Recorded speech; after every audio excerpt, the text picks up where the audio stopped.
problem. Gina will be putting the question in chat as well. So I hope you have lovely discussions in your breakout rooms, and we'll see you on the other side.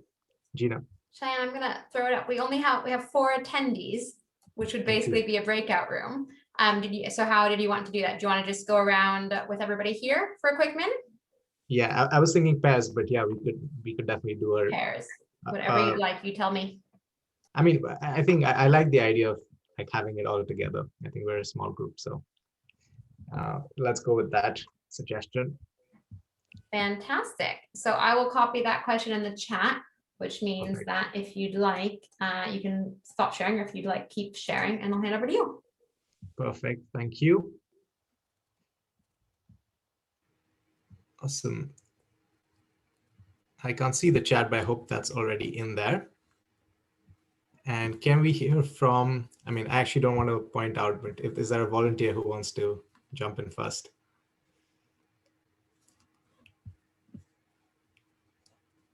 Anyone? Yeah, I can jump in. Yeah.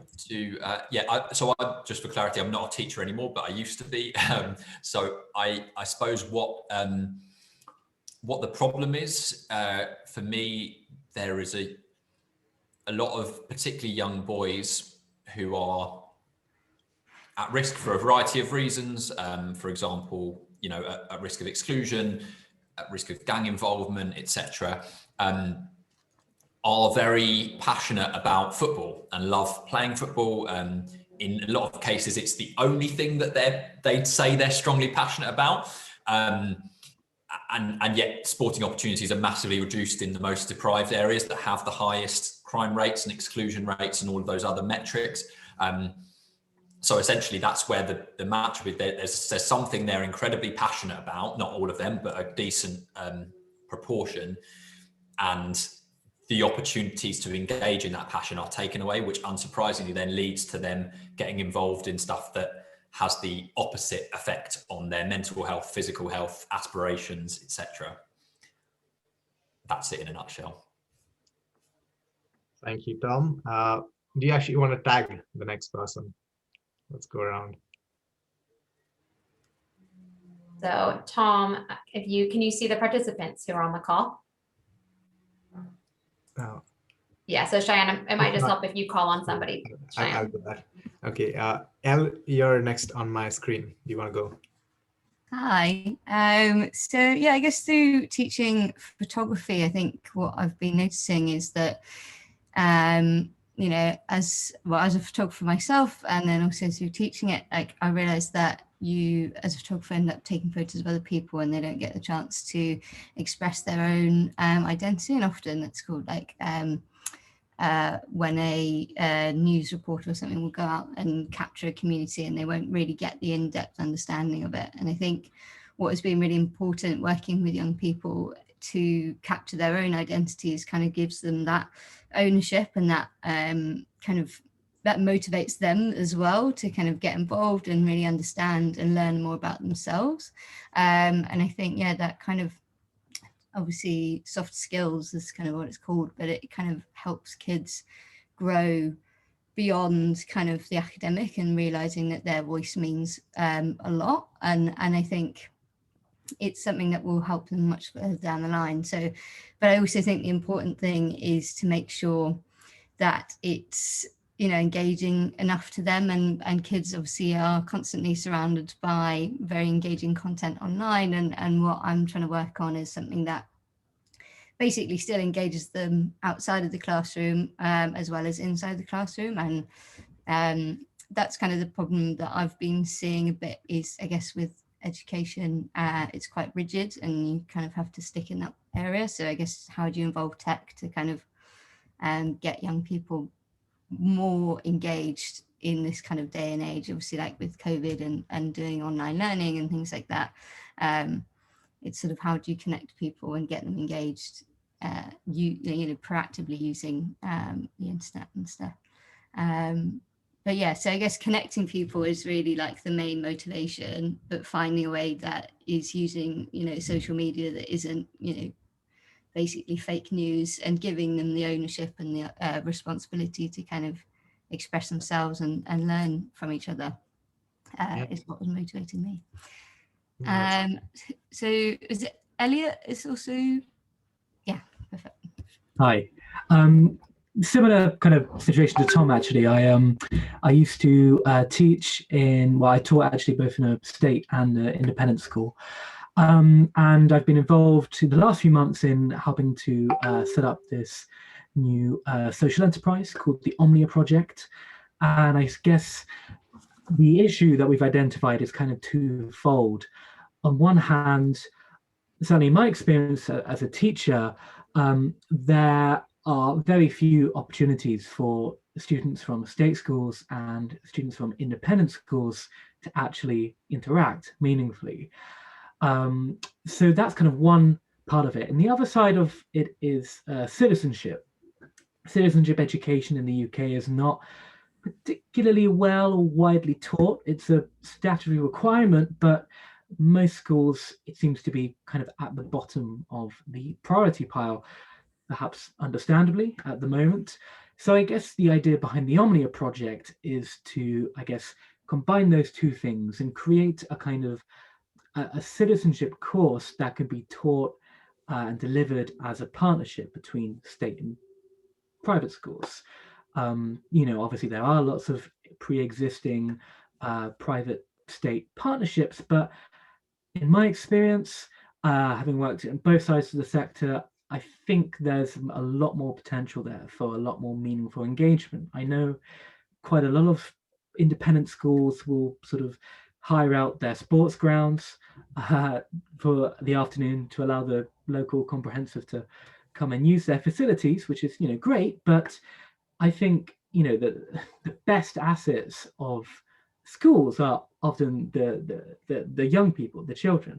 So that's the idea behind the enterprise, developing the citizenship course, which state and private school kids can do together and work towards kind of building their knowledge and skills to prepare them for life.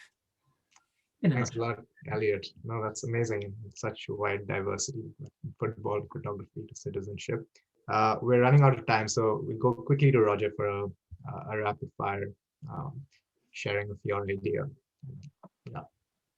Right, okay. I'm a little bit different to most people in the room. I'm an independent school speaker based on my own experience of being an attempted murder victim myself, and going from attempted murder victim to survivor, and now uniquely and proudly describing myself as an attempted murder thriver.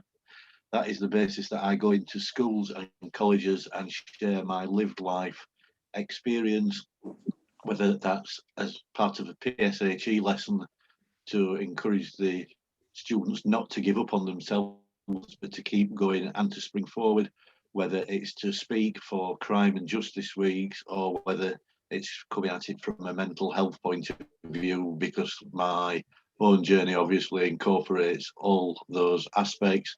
And as a one-man band at the moment that is just doing that as a calling, then I'm looking for the structure and mentoring to be able to use that, to turn that from a negative into a positive, not for myself, but for the students, that I can use that to help in schools and colleges. Thank you, Roger. That was great to hear. Yeah, amazing diversity in the room, I think, in terms of ideas. So I'd love to kind of hear more, both from the people in the room, but also Hussein and Phoebe, who've kindly joined us today. So, I want this to be interactive and we'll have a lot of conversation. But before we go into the Q&A and the conversation, I wanted to set some context and give you a bit of information about the Fair Education Alliance Innovation Award. So I'll go through my slides very briefly and then we'll move into conversation. So the first thing I want to share is this is a question that often comes up in terms of like, what kind of ideas are we looking to support? And I wanted to share the collective priorities that we as the Fair Education Alliance are looking to further. So there's one being developing the whole child, so focus on holistic development, including well-being, skills, and attainment. There's a second piece of parents and communities and supporting them, being a very important stakeholder in the education puzzle. Teachers and leaders, again, key to the education system thriving. and then finally joining up and supporting all post-16 opportunities. So those are the 4 big priority areas. And we have certain goals that we want to work towards in order to make sure that priority areas are looked at. The first is narrowing the gap in literacy and numeracy at primary school. There's also GCSE attainment at secondary school, ensuring young people develop strengths, resilience, well-being. Narrowing the gap in the proportion of young people taking part in FE, or employment-based training programs. And finally, narrowing the gap in university graduation. So almost going from primary school all the way up to university graduation. This is, I guess, hopefully, if you looked at or engaged with some resources, you have a bit of an idea about this, but I wanted to reiterate some key points. So the website link is up there, faireducation.org.uk/innovation-award. That's where you'll find most of the information, but just to kind of remind you, the deadline is 18th of May, so about 3 weeks from now. The Innovation Award is a launchpad for early stage innovators to move from a great idea to a thriving initiative. And there's a range of support that's on offer, including a £15,000 salary, one-to-one strategic support, which is fortnightly conversations that I have. In fact, I currently have with Phoebe and Hussein, and a place on the innovation incubator. And that includes a range of different topics that are covered, some of which you might have sampled at the Impact Festival. The validation and support of the Fair Education Alliance through the logo and endorsement, access to a network of change makers. So that includes the award winners who are part of your cohort, includes the larger portfolio of award winners, including entrepreneurship and the scaling award. Also includes the 230 member FEA network. So there are multiple levels of connections and network that you can unlock. And finally, there's some bespoke support around technical topics such as legal, finance, sales, and HR. So that's broadly what the Innovation Award is about. Here's just a sampler of some of the topics that we cover through the year, through the different incubator sessions, things like theory of change, governance and board, problem research, impact measurement, and so on. This is again to remind you of the application support journey that we've created to ensure you have a steady, flow of support as you're looking at submitting your application. So we're right now in the middle bit. We're just wrapping up the Fair Education Impact Festival. Next up, we have another workshop coming up on 6th of May. So I encourage you to check that out if you're interested in applying, which I'm guessing all of you are. And then we also have one-to-ones in May from the 7th to the 14th. So that's, yeah, and I wanted to particularly highlight the application information and guidance document, which you'll find on the website. And that has a lot of information and much more detail than I'm sharing here in terms of the specificities of the application process. Coming to the theme of teachers and leaders, which is what we wanted to talk about mainly. There are two things when we think about the people we want to become award winners. There are two things that are important to us, among others. One is an understanding of the root causes of the problem that the individual is looking to solve, and the second is some kind of lived experience or even like vicarious experience, right? Working with people who have lived experience. And what we've seen is that teachers and leaders who've worked in schools often have this to a great extent, understanding the root causes because they are in the system. It's almost like a lab that they're in, and they can work directly with students. So they have access to a lot of insights that people outside the system may not necessarily have. So it is a unique advantage if you're a teacher or a school leader, and then higher likelihood of having lived or vicarious experience.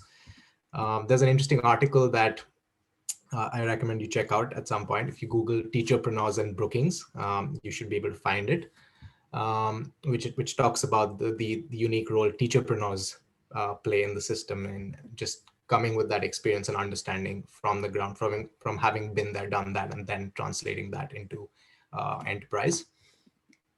And with the Innovation Award, we've had a legacy of supporting teachers and school leaders who have then turned entrepreneurs. This is just a sampler. We have many more actually, and then these people have had different experiences, backgrounds. They're from different age groups, and they've had varied experience in terms of how developed their idea was when they applied. Like we've had people who had already piloted, but also people who just had an idea in their head and they developed it through the award and the support that it provided. So this is kind of about previous award winners. Right now, these are the 5 award winners that we have, and you have 2 of them in the room today who were, in the school system and then were educators. So we'll hear from them, which is going to be the main focus of today. And yeah, so it's going to be, a small room, a little bit like a fireside chat. So let's get on with that, and I will stop sharing my slides. Awesome. Great. So what we're going to do is we're first going to talk to Hussein, and I'm going to essentially interview him and ask him a few questions about his journey. And then we move to Phoebe. We repeat the process. Then we'll have a breakout room where you'll get a chance. Again, it's listed as a breakout room, but we could also do it, we can decide whether we want to do pairs or similar to what we did the last time. But it'll be a chance for you to mutually discuss what you've learned from what they've said and what questions you want to ask them. And then we'll have a final round of Q&A where you can ask them a bunch of closing questions. So moving to the first bit. So Hussein, thanks for joining us in the first place, taking our time. I know that there's lots going on. It's difficult being an early stage entrepreneur, but we want to understand your journey from assistant head to education entrepreneur. So can you start by giving us a brief overview of your teaching or school leadership experience? Yeah, I can. Hello, everyone. Thanks for coming. I started my teaching as a career change via Teach First in about 2014. So I was working for a marketing company and then always enjoyed working with kids, but kind of just got delayed. Actually, I think I applied for Teach First and didn't get in and done something else. And then a few years later, felt brave enough to try again, then done that. And I was placed in a failing primary school right near where I grew up that had to get dispensation because they couldn't recruit teachers, and somehow it worked out. I got to go there. I was very happy to be there, despite a lot of the reports in the newspaper about the school. And I think from there, that was a good starting point for me, as since everything before, there was a whole new staff team when I arrived. So that it was just quite, I went to a school where I was learning the trade, but also everyone was learning how to do things. Nothing was set in stone. So I kind of, in my training, was sitting up like, all right, let's try this idea. So I think I was lucky and blessed, and I had a good mentor to let me try a lot of things. And then at the end of my 2 years through Teach First, I think my goal always, having grown up around inner city London, council estates and bouncing around there, was always to work within a Peru. And that with those kinds of children who have those backgrounds, I just felt those are the ones that I was most interested in working with. So I moved to a pupil referral unit when I finished Teach First. A secondary one, I did biology at university and just taught science there. And after the first year, it was chaotic. It was within my first 2 weeks, we had Ofsted. So failed Ofsted there. So another school where it just was Ofsted in and out, which I think was great.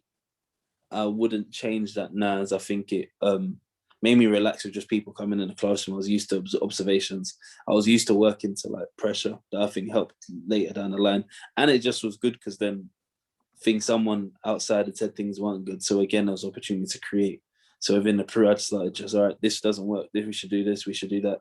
And then within the end of my first year, they restructured and I was assistant head role, went through it, not thinking I'd get it. And I got to lead our Key Stage 3 site. And from there, it was just fun again. It was just changing a day, implementing the mentoring time for the kids each week, implementing lots of reward systems that were quite structured, not just loose, so the kids knew what they're working towards. And there are lots of things like my mum come in a couple of times a year and do some work like making jewelry with the kids. So I really loved it. But then by the end, I did see that there were things I wasn't comfortable with. Some of the kids, certain profile of kid wouldn't make it on site and just be on our register, but no one would see him, and just how comfortable people were with it. And when you talk to the kids, they're often fine, but there was lots of other barriers that would impact them. And I thought, if this is just me and this one Peru in Islip, and I'm sure there's going to be others. And then we had Ofsted come back, that went good. And I just kind of felt like my reason for teaching, I wasn't able to live up to it, as there was a system of you knew what kids would end up falling out of our school, and then no one's actually heard those. You got Prues, and then the kids that don't make it, kids that can't survive within that environment. There's no Prue, or like it just doesn't go on and on. So I just handed in my notice. I didn't really have a plan. So I quit in 2019, and I just was frustrated, and I didn't want to be an angry person at work. And then my I think that's my teaching career. I won't go on. I'll let you ask the next question. So. Awesome. Thanks for sharing that, Hussein. I think you probably touched a little about the next question, but if you can articulate, like, what gave you the spark to create the initiative that you're currently running? I think working in the Peru, I knew once the kids were in, if there was structure, I felt confident that you could engage pretty much all of them. But I felt that the school environment and a lot of those systems weren't going to put in the things in place that I'd like to do ideally. So I thought, rather than just moan about things or be angry, let me try and do something. So when I left, I still didn't really have an idea. I didn't want to be in the Peru because I felt a bit, there was a lot of celebrations when we had our good Ofsted, and I still wasn't feeling like everything was as good as everyone believed it to be. So and then I knew someone who ran a children's home, and he had a few children who just didn't have any education lined up, and I just designed a little package for them, and it went really well. He was out of school, and then he got an offer into mainstream, and then he's like, you should have a look into this, and then it just kind of grew from there, just through word of mouth. So it just was thinking I could do things better than there was out there, and just thinking that there was like a little gap in the market of a lot of the time the people that would work with these kids would be like a tutor or a supply teacher, but tutors aren't really designed in that sense to work with children that at the moment don't want to be in school and are not being in school. Normally it's like to boost up a grade, or our angle was quite unique in that we're trying to teach kids who in their minds at the time feel like they don't want to do any schoolwork. So it was a different kind of, I thought we stood out in that sense, where I would be persistent and just try and create things, the little hooks to get them in. It was kind of the spark that made me create. It's a lot of luck that I knew someone in that time as well, around that time, because maybe I could have just applied for another school, but it was a good bit of fortune. Thanks, Hussein. That's really interesting. I want to come to my next question, which is, you were talking about teacherpreneurs and how that's a unique experience. So what was it about the classroom or the school that set you up to become an entrepreneur? Were there any transferable skills that you learned that have kind of stood you in good stead? Yeah, I say so. I think work rate teaching is crazy. The amount of hours you do. I always thought if I just applied those same hours to pretty much anything, I'd probably do okay. So I think work rate, you just get you normalize some crazy hours. Obviously, there are the holidays, but the hours I was putting in as assistant, or even just when I first started out, it was ridiculous. Organization, just having to manage so many different things. So working in a structured manner, that helped in the first phases when it's just you and you don't really have anything. Just being able to encourage, these are the things I need to do. What am I going to start ticking off and working in a systematic way?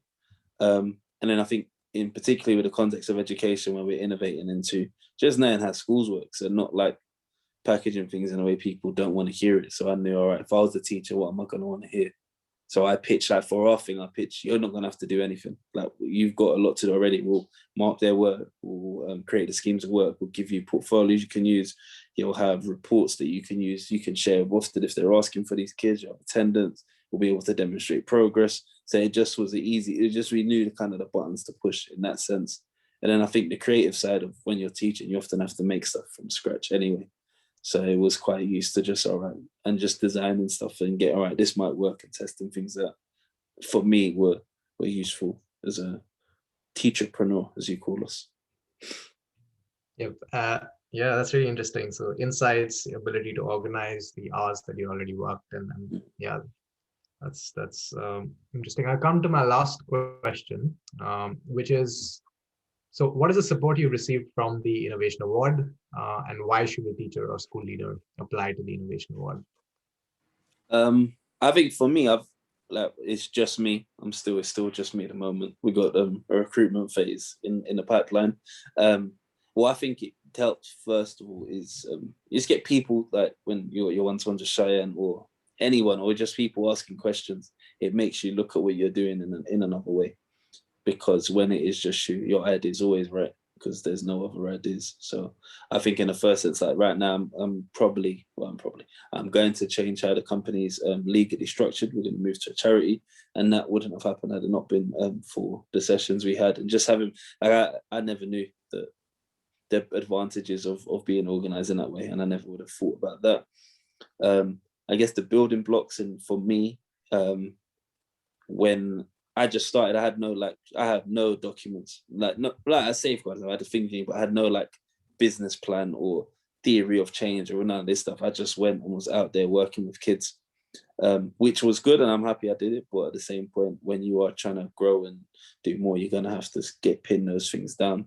So it forced me to do that, because I never ever would have sat down. I hate writing stuff. I hate it, but it's useful. So now that it's done, I feel like confident I can help explain stuff, and it'll be useful when recruiting people. And then links and contacts. So I've met quite a few people. There's the wonderful gang on the award that you're with. It's a nice little team. I think we've had it a bit harder in it. It's all via Zoom. Hopefully, when you guys do it, you'll be able to have some sessions in person. I think it'll make it even better.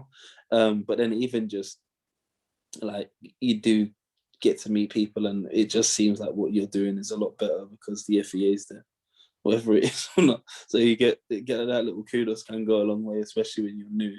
Having something to be like, all right, these people have said you're all right. It does help and raise your profile in that sense of the company.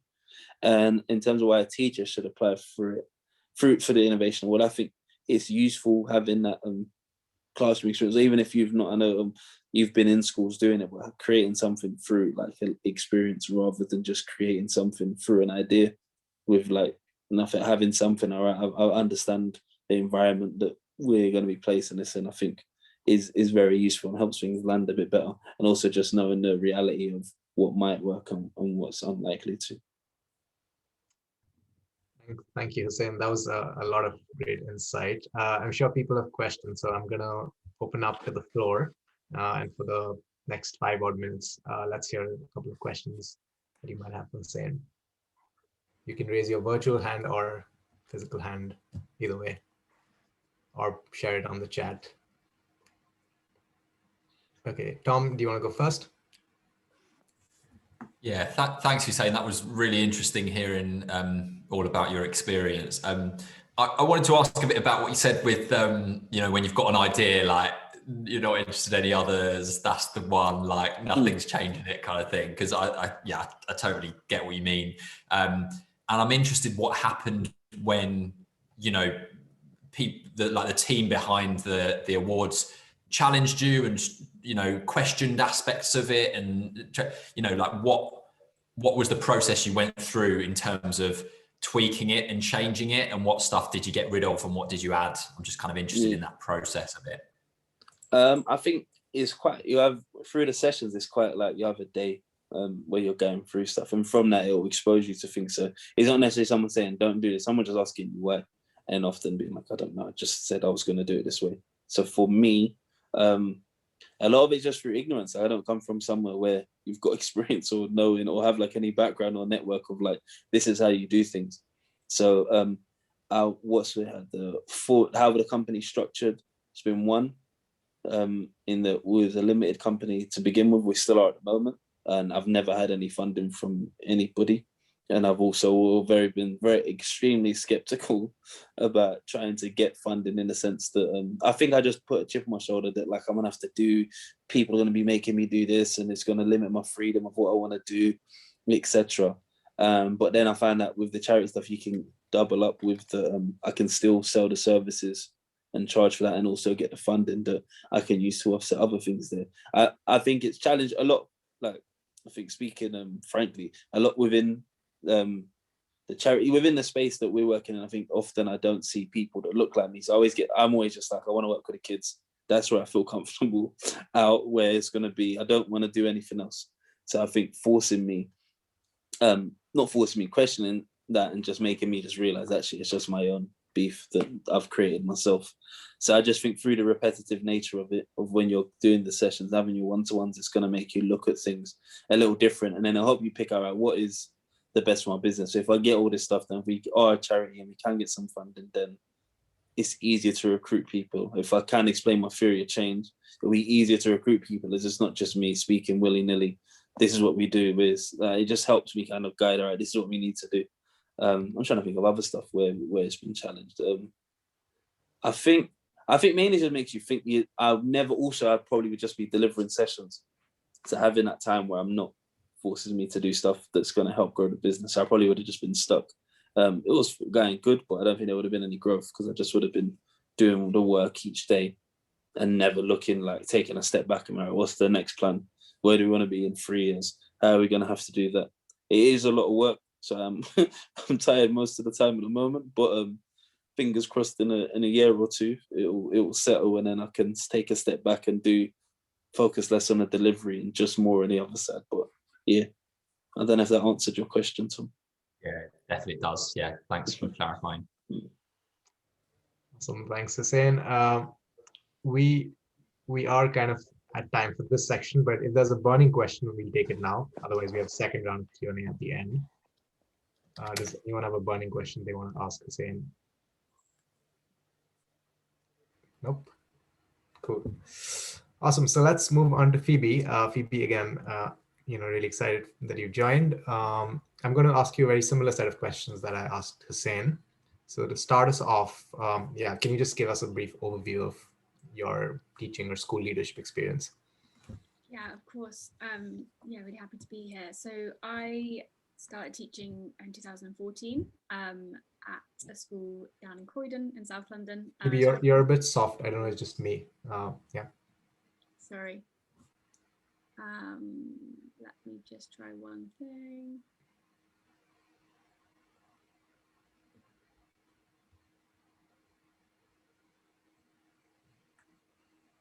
Is that better? Yeah, much better. Okay, great. Yeah. Okay. Yeah, so I started teaching in South London at a school called Oasis Academy, Shirley Park, and I was a geography teacher down there, trained through Teach First, and sort of went straight out of university into it, and really loved my time there. Great group of people I'm still sort of in close contact with today. And after my 2 years there, I went and joined Kensington Aldridge Academy, which is a school based in West London. And at the time it was still like quite startup school. So got kind of a feel of like the whole kind of people learning as they were going and building something up from nothing, which like really excited me and I loved it. And it's an amazing school that is just, doing lots of exciting things. And so I joined in 2016 and applied to become Director of Learning of the Sixth Form there. Near the end of my first year, similar to Hussein, was like, oh, I'm just going to go for it. Like I quite like the sixth form, enjoyed being a tutor, didn't think it was going to happen, and then ended up getting the job, which was really, really exciting. And then we had quite a tough few years that followed that. And I ended up spending the first year as Director of Learning in the Sixth Form, I think teaching in 3 schools and 1 university. By the end of it, our school ended up being relocated 3 times in a year because we were very close proximity to Grenfell Tower. We were initially relocated with the sixth form to Latimer Upper School. So I was relating quite a lot to what Elliot was saying about sort of links between state and private schools, and it was interesting sort of up taking all of our sixth form and just putting them into Latimer in the middle of a term, but like was quite enlightening in a way, sort of seeing these 2 groups of students that perhaps wouldn't have always been mixing to the extent they were. And from then we got relocated to some porter cabins for the year, and it was a really tough year, but one that sort of everyone sort of pulled together in, and we ended up going back to our school building after a year, and I remained there teaching part-time until very, very recently, and actually that school sort of been a big part of me setting up what I'm doing now. Thanks, Phoebe. That's a fascinating story, just your journey within the school system and the multiple shifts. I think it's a nice segue to my next question, which is what gave you the spark to create the initiative, the Bridging Project? Yeah, so it definitely all came from experience in schools.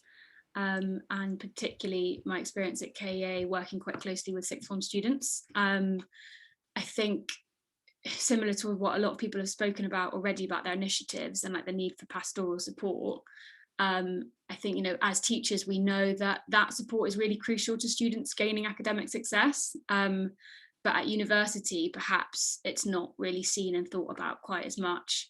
And I think I became really aware of the issue after the year that I sort of spoke about, when teachers and students were sort of doing everything they could to make sure that what had happened to the school didn't affect student outcomes, and students did incredibly well. I think we had 50% off to Russell Group, and we had 3 that went off to Oxford, and a lot of them really struggled, and quite a lot of them ended up coming back to the school in sort of their first year at uni and saying, oh, I don't know what to do, I'm not enjoying it. And one student actually ended up dropping out, and he was his first in his family to go to Oxford. And this kind of, I guess it just stuck with me. I couldn't really work out, like, well, why are we doing all of this stuff to get students into university if they don't necessarily have all the support systems that they need to succeed when they get there? And looked into it further and realized, oh, actually, it's a much bigger problem than just a student. It's happening sort of all over the country. Students from low-income backgrounds are up to twice as likely to drop out. And from there, just began to talk to people a bit about it. And that's really just how it started. Ended up being introduced to some incredible people that sort of were sharing similar stories. And I went to speak to my head at one day and said, yeah, I'm going to leave and go and set this up. And he said, you know, let's like pilot it and trial it with some students at the school and go from there, which was really great. And so I didn't have to sort of like leave teaching in the school together, and I could sort of run the program whilst also carrying on some teaching and stuff. So yeah, I mean, it's come almost completely from my experience in schools, from sort of seeing all the work that teachers and students put in, all of the pastoral support that goes alongside the academic work, and realizing there was quite a big gap for those students, and there's quite a big bandage being ripped off and then sent off to university. At the same time, I was doing a coaching course, which I kind of like quite randomly ended up on, but ended up really enjoying. And it really helped me identify, like, how do I get from A to B? How do I overcome this barrier? How do I work through this period of transition or change? And I was like, well, hang on a second, like, this is exactly the same thing that, you know, students are going through. There's some major change, it's a major transition. They've got lots of new challenges and barriers they're trying to overcome. You know, how can we use coaching to try and support them through this transition? And that's really what the Bridging Project does. So we match up students with coaches, many of whom were first generation to university themselves, and they work with students throughout their first year to help them with that transition. That's amazing, and it's really interesting how your personal experience and the students' experience that you'd seen, they kind of collided to give birth to this idea. Let's switch gears from kind of your experience and the insight that being in school gave you to talking about skills in particular. So the same question, what are some skills that being a teacher, being in school gave you, that, and how have you, if at all, repurposed them to being an entrepreneur? Yeah, so the first one that I thought of when I was thinking about this question was definitely flexibility. I just think, like, as teachers, you're just always ready for that, like, cover lesson that no teacher turned up to, or the scheme of work that suddenly changed at the last minute, or, you know, whatever a student has decided to do unexpectedly. So like flexibility and adaptability, and of course, not to mention teachers having to take their whole curriculum online this year. I just think teachers are always having to like adapt on the spot to last minute changes, and kind of act completely unfazed in front of classes and hundreds of students whilst they do it. So flexibility and being able to like adapt to things, I think, is a big part of teaching, and definitely a big part of, I always find the word being an entrepreneur quite a strange concept to say, but yeah, of like setting up an organization, it's definitely really important. Hussein touched on time management. Like, teachers are just very efficient. I always say this, and I always then think, how efficient were you, Phoebe? Were you that efficient? But I think in general, teachers are very efficient, managing multiple things at once, and like having multiple conflicting deadlines as well. I think like personable, like that people, you know, working with people all the time. And I think in this, a lot of it is also working with people and constantly meeting people and trying to make connections and networks with the right people. It's really important. And I think also touched on a bit by Hussein as well, is just that sort of first-hand experience, which I think is massive. If we're trying to like solve problems within education, we need people that have been in education to solve them. Yeah. Thanks. That's a lot of words of wisdom in there. Moving on to the last question, which is, what is the support you received from the Innovation Award, and why should a teacher or school leader apply to the Innovation Award? Yeah, so I think that I kind of touched on it before in regards to why teachers should apply, is I think this idea that teachers understand the issues firsthand much more than anyone else. They sort of see and experience all the friction points, the pain points, the things that aren't working, what barriers are existing that often can't be seen outside of schools or that haven't been understood in the same way. And they sort of have that real life understanding of the needs of the people that we're trying to support and people that we're trying to improve things for. As well as what Hussein said, they have a really good understanding of how schools work. I think why they should apply for the Innovation Award, I think for me, the Innovation Award, I don't really know how I would have done what I did as going from a teacher to setting up an organisation without the Innovation Award, because it is a big jump and there's lots of transferable skills that we have, but there's also a lot that I didn't have. And I think, you know, we saw when that list was posted earlier about all the things that are delivered, whether it's sort of like sales strategy, legal structures, finance, building a network, project management, like all of these skills are ones that are really, really important, and ones that the program definitely has given me. And I guess also given me like the confidence in the network that like you can do this, and that you've got the support system there to do it, because it is a big jump, especially at the moment. So I definitely think that has provided really huge support over the last year. I think the networks has been really big, and probably actually much bigger than I anticipated. So over the last year from the FEA alone, we have found one board member. I think about half of our coaches have ended up coming from someone in the network of someone in the FEA, and they're an amazing group of people. We've had collaboration with our coaching training with another organisation. We've had links into universities from other organisations as well. So I think the network is really big, and it's quite exciting to be working with lots of other people that are working towards like similar missions and goals like within the same space. And there's a real feeling of collaboration, which I think is also really, really nice, that when you're setting something up, it doesn't feel like there's any competition, like you're in collaboration with other organisations that are like there to help as well. And yeah, I think that the support, similar to like being in school, you need your pastoral support and your academic support, and the program gives you like your academic, like, you know, this is how you do a cash flow projection, Phoebe, like this is how you do this. And then it's also, you've got a mentor there, you've got someone to talk to, you've got someone to help you through it. I don't know what I'm doing, where am I going? Someone that's sort of providing that structure and support and help, which I think after the year that we've sort of all had, has been absolutely huge. So couldn't recommend it enough. Thank you, Phoebe. So lovely to hear that. I know, Gina, you've had your hand up for a while, so I'm going to come to you before I take questions, Phoebe. Great. Mine is a question for Phoebe. Oh, you okay. mentioned that you don't like using the word entrepreneur. Can you say more about that? Yeah, I think it's probably because of that shift from teacher into a different space. It's still like getting used to being, that now being what I do is probably the main reason. But I think I've like grown to like it and understand it a lot more, especially when I think about it as like, you know, in actual fact, it's kind of like the whole process of being an entrepreneur is like building something, it's setting something up, it's learning from things and making things like better, and like that I can definitely relate to. But yeah, it still takes a bit of time to actually be like, oh, that is what I am. I'm no longer a teacher. Always a teacher at heart though. Thanks for that, Phoebe. Thanks for that question, Gina. Really good one. Okay, so we have a few minutes to take any questions for Phoebe before we break out into have a little discussion.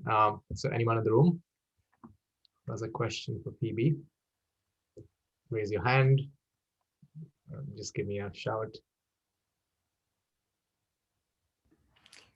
I have a question. I guess it's kind of already been covered, but obviously, like, you're going from teacher to entrepreneur and like having to learn all those skills. And I guess like I don't have a background in business particularly. Like I can do maths and stuff like that, but like, did you find that hard, kind of taking on that role? I guess at the beginning when you're on your own and you're having to do basically everything, you know, all different hats on, like. Did you find that hard to kind of take up all those different roles, I guess? Yeah, really great question. Yeah, I think I definitely did find it difficult at times, I think, but I also enjoyed a lot of it because I think I began to realize, oh, actually, I really enjoy like designing my website, or I really enjoyed making my theory of change, or like doing this user research that perhaps were things I hadn't done before and wouldn't have done. And I also think that the program meant that for the things that I didn't know how to do, like there was someone there, there was an expert there for 6 hours giving me a training session on it. And after, like, I remember with like financial accounting and everything, I was like straight on the email, like, can I have another one-to-one to discuss X, Y, and Z? And everyone that's delivered training has been really, really supportive of then following up, and like you can get in contact and you can reach out. So I think definitely initially, but now I feel much happier and being like, oh, I don't know how to do this, but I know that I can go to this person and I can ask for that. And the FEA has also provided lots of people that can help with those things. So yeah, but initial challenge for sure. Can I just add a follow-up? So then, like, in the application, then did you just sort of like generalize around those topics, or like did you kind of hold your hands up and say this isn't my strong points necessarily? Or good question. I think I can't remember if there was like a specific question or if I got questioned around it. I think I said that when we were talking about what the FEA would bring, I think I was quite clear on the things I didn't like, that I thought it would bring me in regards to like some of the more like technical skills and stuff. I think especially like in the panel interview and stuff, I remember talking about that. So I think, yeah, definitely like outlining like what areas is it going to add value in and stuff is important, I think. Thank you, that's really helpful. Let's do a quick question if there's a burning one for Phoebe. Otherwise, we'll break out and then come back with after a little bit of a discussion with peers.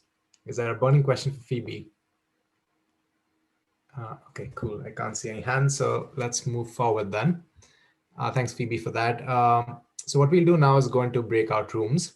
And the two questions we'll discuss. Number one, what are your top insights from listening to Hussein and Phoebe?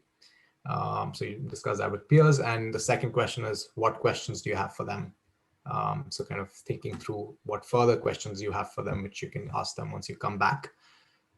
Gina, are we good with breakouts? Any? Yeah. So if you just break them out, and I'll add the questions on the chat as well. I've just added them on the chat. Perfect. And we're fab. All right. Cheyenne, how long would you like them in rooms for? 10 minutes would be great. Great. Perfect. Phoebe and Hussein have assigned you as well. Yeah. Great.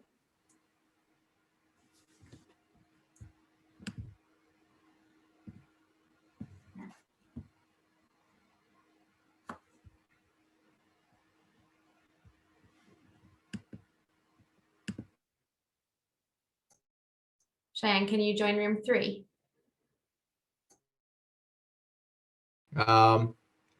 Next up, we have about 7 to 10 minutes. We'll do another round of Q&A.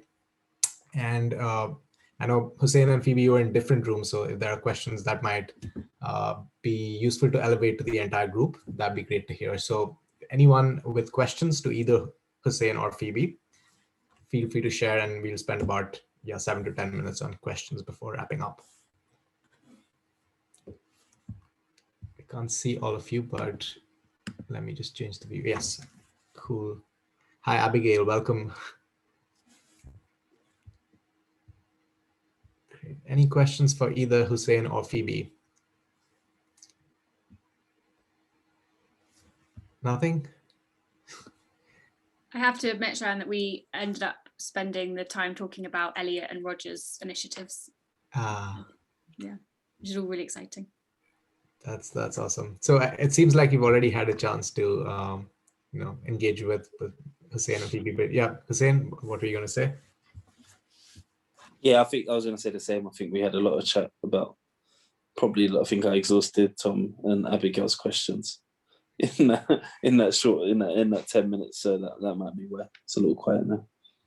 Awesome. Yeah, if that's if the questions are already covered, we can wrap up early and giving you back your time.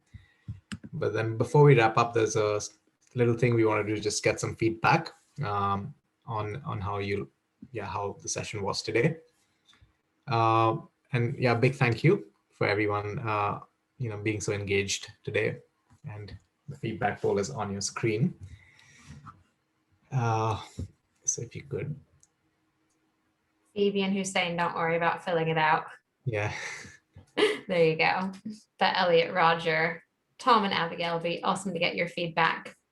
Help us to iterate for future programs. This will be our last poll we're asking you to do until next year. Can you believe it?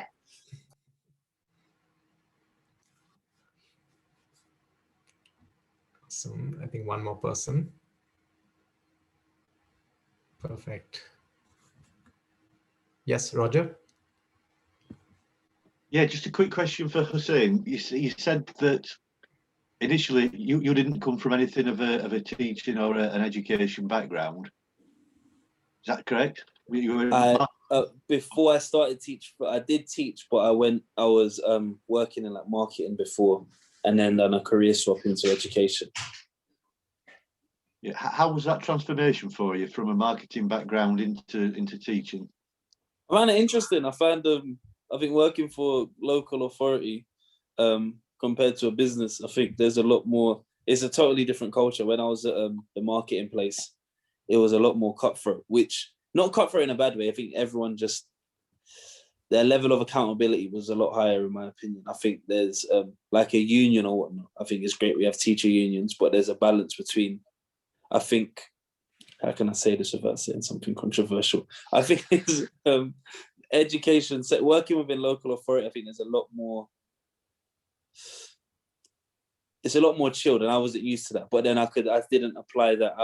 I still had that kind of corporate mindset of, right, these are the targets I've got to work towards. This is what I need to do. This year I need to do that. Whereas I found it wasn't, for some teachers, it was, I've been here for it. I'm chilling now. I'm hanging out. And that was a difference. Without me, this is being recorded as well. I'm not insulting any teachers out there. I found the culture very different, but I enjoyed the transition. It's all right. Do you want it off the record? Do you want me to? No, it's all right. It's nothing there. Nothing too crazy. I'm sure it'll be all right. Great. Well, just so you know, we'll probably cut this part in the upload, the Q&A at the end anyways. It's like, cool. Hey, everybody, take a poll. So I think we're all good. All right. Cool. Any other last minute questions before we wrap up? Otherwise, we can close for the evening. Just wait a second to see if there are any hands. No, nothing. Awesome. Thank you, everyone. It was great to have you, and thanks to Hussein and Phoebe once again for your brilliant anecdotes about your journeys. And thank you, everyone, for joining, and